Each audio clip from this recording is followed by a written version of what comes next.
Hello everyone. Welcome to week 2 of semester 1 of module Academic Skills and Studying with Confidence. My name is Hansani Dadallage and I am a business lecturer. So when we move on to see what we are going to learn today, so this is the main learning outcome of this session that is expected to be achieved, which is use of effective search techniques to find relevant, reliable information. So this is the learning outcome number 1 of the module. And now we are going to see the specific learning outcomes that we are going to achieve through this session. So after completing this session, you will be able to understand how to find reliable sources of information and identify whether sources are reliable or unreliable, understand the importance of note-taking and learn different note-taking techniques, and finally take your own notes for the lesson. So these are the specific learning outcomes of this session. And as a pre-class activity, we can recap on the last week lesson. Now, let's move on to the live session. So starting with how to evaluate information sources using prompt model. So we are going to look into this prompt model and how we are going to use that to evaluate information sources to check whether the information sources are reliable or not. So prompt stands for 6 words starting with presentation, relevance, objectivity, method, provenance, and timeliness. So let's see one by one, starting with presentation. So when you are evaluating an information source, you have to check the presentation of that information source, including choice of color, choice of font and size, use of language, writing style, and layout. So you can basically check into these things to check whether that information source has been presented appropriately. Then you can check the relevance of the information source, that is checking whether it is related to the scope of your search. So if you are going to use that information source for your search, that should be relevant to the topic or the area that you are searching for. Then the third one is objectivity. That means whether the information is presented with a balanced perspective without any biasness. When you are reading or watching the information source, you should be able to understand the objectivity of the information source. And then we have the fourth criteria, which is method. That means what kind of methods have been used to collect data for that information source. When we are going through information sources, we can see that those authors, they have used different data collection methods for their research. So we can check into the data collection methods that have been used by those information sources to decide whether the information source is reliable or not. Then the fifth criteria is provenance. That means who produced the information source. In that case, you can check the expertise of the producer or the writer of that specific information source. So if that producer has, let's say, expert in that specific field, we can rely on that information source. Then finally, we have timeliness. Then you can check on the timeliness. That means when was the information source produced, whether it is obsolete. So if it is obsolete, we are not going to use it because we can't rely on the information. So we have to check the timeliness to find the updated information sources for your work. Right. When we are moving on, so still we are discussing on how to evaluate information sources. So this slides explains how to determine the reliability of online websites and organizations by looking at the URLs ending. There are few examples in this slide. So the first one is if a website ends in .edu, it is most likely an educational institution.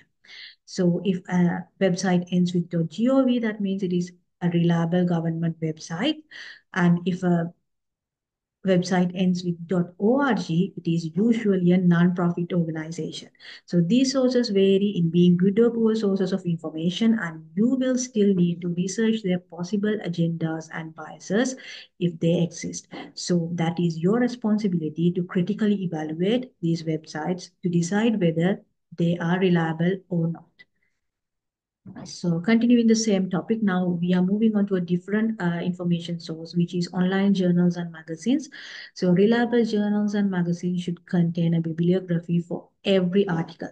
So when you read journals, And magazines, there should be a bibliography or a reference list, and list sources within that bibliography that can be extensive and should include scholarly and non-internet sources. So you have to check for the list of sources in the bibliography to check whether they have scholarly and non-internet sources so that you can rely on that specific information source. And then we have to think, do these sources support the article's main idea or the main focus? So when you are reading the article, journal article, you have to decide whether the journal article main idea has been supported by the references or the bibliography that they have presented. Now we are going into another source of information, which is news source. So every television and print news source has a website. But beware, sometimes their focus is to entertain rather than inform. Therefore, you have to think critically. You have to think of these sources as a stepping stone to more reliable sources. Right. Now we have a group activity to do in class. So this is based on how to find the reliable sources. So you were asked to do an assignment on inflation in the UK. So that is the topic that you were given with. So you have to list out the sources you are going to refer to find data for your assignment. And what made you consider these sources as reliable? So you have to find out some reliable sources for this specific topic to do an assignment on. That is the group activity. And then when we move on to the next section is about note taking. So when it comes to note taking, so when we read the term, everyone can understand the general meaning of note taking. But let's see what is note taking in academic context. As per popular belief, it is a systematic approach to processing the information presented to you by scanning the main points. That means noting down for future reference. So this highlights the part, the scanning the main points. This is not about writing everything you hear or read. So you have to scan the main points and note it down for your future reference. However, according to the University of Leeds Library Resources, note making is not just about writing down everything you hear or read. So as I mentioned before, it is a process of reviewing, connecting, and synthesizing ideas from your lectures or reading. Now let's see, why is it important? Why note taking is important? So there are several factors why note taking is important for you. So it helps to ensure you are actively listening to what the teacher is saying. So when you are taking notes, your listening will be more efficient, and it prevents lack of focus. So during the lessons, you might lose focus, but if you are taking your own notes from the lecture, it prevents lacking your focus. And also note taking helps you reduce your study time because you have your notes with you. It reduces your study time. Notes are useful when preparing for assessments as well. When you have to do your assessments, you can always go back to your own notes. So that means notes are helpful when you are preparing for assessments. And also notes can boost your knowledge and skills of the topic. Right. So this is another in-class activity. So you can listen to the video and you have to take notes based on the video. So this is a practice sessions to take notes by watching a video.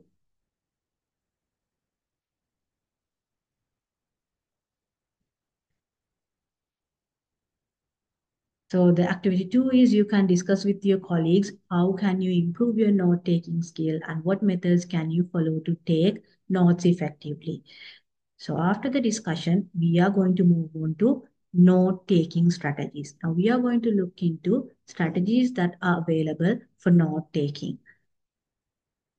There are three main methods or strategies that can be used for note-taking. They are Cornell method, outlining method, and mapping method. And now we are going to look into these one by one. So first one, you have a video as well for Cornell method. You can watch the video to understand what is Cornell method. Then this is an example of Cornell method. So you can see this is how you have to structure your book, or if you are using a Word document, this is how you have to structure it. So you have three main sections under the Cornell method. They are Q column, note-taking area, and summaries. So here in the Q column section, you can put the main questions there, and the note-taking area, you can put the main highlighted points related to the question. And then we have the summaries at the bottom of the page. That means you can write a summary about your full note in that summaries section. This is a very good structure you can follow, which is Cornell method to take your notes. So this explains the three sections. Note-taking area, record lectures fully and as meaningfully as possible. So note-taking area is the biggest section, the longest section in the note. So you can put all the necessary information in the note-taking area. Q column is the you normally can keep it empty while you are taking notes, but after the lecture, you can reduce your notes to concise jotting as clues for reciting, reviewing, and reflecting. So use the Q column to put the main questions or the main headings so that you can easily check the heading or the question that you have to look into, and then you can read the note-taking area. Then you have summaries. So that is the sum up each page of your notes in a sentence or two. So that gives you a summary. Now we are going to look into 5Rs in Cornell method. So 5R stands for record, reduce, recite, reflect, and review. Record means during the lecture, write down as many meaningful facts as you can. Then reduce, after the lecture in Q column, formulate questions related to the notes you have already taken in the note-taking area and write them down in the Q column. So that reduce the total number of words you have written in the note-taking section. Then recite. Now cover the note-taking area with a piece of paper. Try to recall answers in your own words for the questions or keywords in the Q column. Then we can reflect, draw out opinions from your notes and use them as a starting point for your own reflections on the course and how it relates to your other courses. And finally, you can review, that is spending 10 minutes every week to quickly review your notes, and you will retain most of what you have learned. So if you use this method, it will be helpful for you to revise what you have learned easily and quickly. So we have another classroom activity based on the Cornell method, which you can do. And now we are moving into the second strategy of note-taking, which is outlining method. So according to the outlining method, so you have to write down a main point to the left of the page and indent to the right and note any supporting ideas below it. So first you are writing the main point, and then after indenting to a little to the right, you can write the supporting ideas below that topic. Whenever you need to elaborate on a point, indent to the right and start adding new points below repeat. And repeat doing that. In outline notes, supporting ideas are nested under the point it's related to. You can keep going and create as many layers as you need or want. So that means you can add as much as subheadings you want, but you can write indent when you are writing more points under that specific topic. So this is an example of how you can do outlining method. So writing the main topic and then writing the next subtopic, like little bit right, indented, and then supporting facts again, little right, indented. So I think you can understand it with this example better. And now the third and the last note-taking strategy, which is mapping or web method. So a graphical representation to map out information, ideas, facts, and concepts in a comprehensive and cohesive manner is used in mapping method. One example is given as a picture in this slide as well. Main points are placed in the center and associated ideas branch off as appropriate. So you can put the main idea in the middle of the graph, and then you can branch the other related ideas to that point. Arrows describe the relationship between the elements that you have written in that graph. Always make sure that the relationships and the order of the idea is correct. Then the advantages of mapping method useful for visual learners who struggle with studying from notes. If you are a visual learner, you can use this graphical which is mapping method, because it is more visual and you use less words. And this helps you remember the connection and relationships between topics and subtopics as well. Can you take notes without listening? No. Is it sufficient to just listen to the lecturer? No. The reason is you have to pay attention to the lecture, and you have to understand things. You have to think critically to identify what things are important. So you have to you have to give your full concentration during your lectures, and you can feel free to individualize the methods within yourself when you are taking notes. So this is about the note taking technique. So we have learned 3 note taking strategies through this lesson.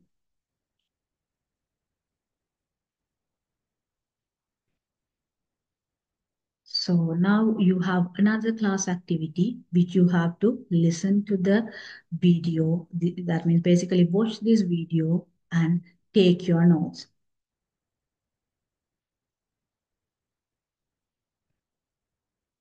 So this is the recap of the lesson. So how to obtain reliable sources, how to identify whether sources are reliable or unreliable. Then we discussed why note taking is important, and the 3 types of note taking strategies, which are cornell note taking method, outlining method, and mapping method. So these are the lessons that we will be covering in the next week. And you can engage with the post activity in the Moodle now. And these are the references for this session today. So that is about the B2 lesson of academic skills and studying with confidence. Thank you very much for listening.